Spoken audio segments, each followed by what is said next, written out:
একটা বৈশিষ্ট্য হচ্ছে আল্লাহ তাআলা বলেছেন ওয়াল্লাযীনা ইউমিনুনা বিমা উনজিলা ইলাইকা ওয়া মা উনজিলা মিন ক্বাবলিক।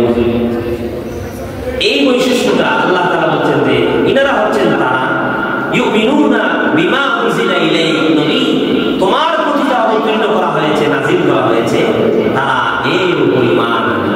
এখন দুনিয়ার যে কোনো মানুষ যদি সে এই কোরআনের উপর ঈমান আনে তাহলে সে ওই দলের অন্তর্ভুক্ত হয়ে যাবে। আল্লাহ তাআলা মায়ার বান্দাদের যে দল আছে এই দলের অন্তর্ভুক্ত হয়ে যাবে। বিমা উনজিলা ইলাইকা, নবী তোমার উপর যেটা নাযিল করা হয়েছে ওইটার উপর যারা ঈমান আনে। আমাদের নবীর উপরে কোন কিতাব নাযিল হয়েছে? কোরআন। তাহলে যারা এই কোরআনের উপর ঈমান আনবে, কোরআন আল্লাহর কালাম এটা বিশ্বাস করবে, এরাও আল্লাহ তাআলার মায়ার বান্দা। এরপর আল্লাহ তাআলা বলছেন ওয়া মা উনজিলা মিন ক্বাবলিক, নবী শুধু আপনার উপরে যে কিতাব নাযিল করা হয়েছে কোরআনুল কারীম, এই কোরআনুল কারীমের উপরে বিশ্বাস স্থাপন করে তারা জ্ঞাত নয়।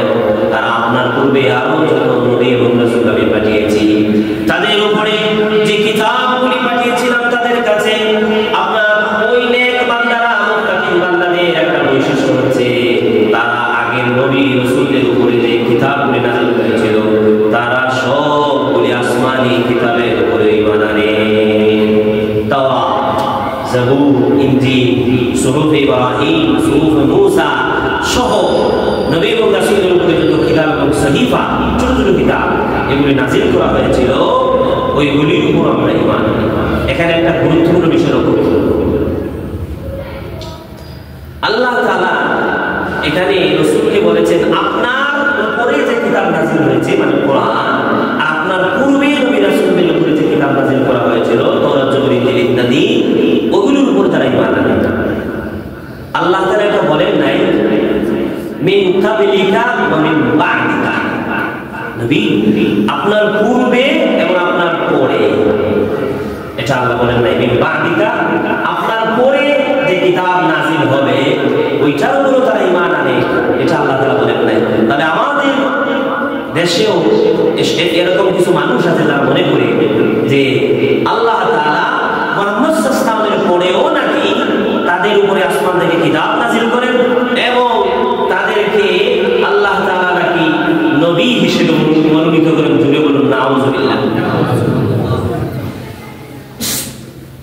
যে মানুষরা আল্লাহ রাসূলের উপরে কোরআন নাযিল হয়েছে এর উপর ঈমান আনবে আর রাসূলের আগে যে কিতাবের উপরে কিতাবগুলি আল্লাহ পাঠিয়েছিলেন ওগুলোর উপর ঈমান আনবে, তারাই একমাত্র আল্লাহ তাআলা সূরা বাকারা এই যে মুমিনদের বৈশিষ্ট্য আল্লাহ তাআলা উল্লেখ করেছেন, নেক বান্দা জান্নাতি বান্দাদের বৈশিষ্ট্য উল্লেখ করেছেন। ওই 3 নাম্বার 4 নাম্বার বৈশিষ্ট্যটা তাদের মধ্যে হবে এমন যে তারা পূর্ববর্তী কিতাবগুলির উপর ঈমান আনে কিন্তু পরবর্তী কোন কিতাবের উপর ঈমান আনে না। মির্জা গোলাম আহমদ কাদিয়ানী ইংরেজি ভাষায় ওনার কাছে নাকি আসমান থেকে আল্লাহ তাআলা কিতাব নাযিল করেছেন। এখন বলেন তো যদি কোনো মানুষ এই মির্জা গোলাম আহমদ কাদিয়ানী ভারতের ওই লোকটার উপরে কেউ যদি ঈমান আনে এবং তার ইংরেজি ভাষায় লিখিত এই আসমানি কিতাবের উপর আনে, এটা তো আসমানি না, এটা শয়তানি মুক্তি, শয়তান তার কাছে এটা দিয়েছে, এটার উপর যদি ঈমান আনে তাহলে এরা আল্লাহ তাআলা প্রথম শ্রেণীর যে বান্দারা, নেক বান্দারা, মুমিন মুত্তাকিরা ইনাদের অন্তর্ভুক্ত হবে না।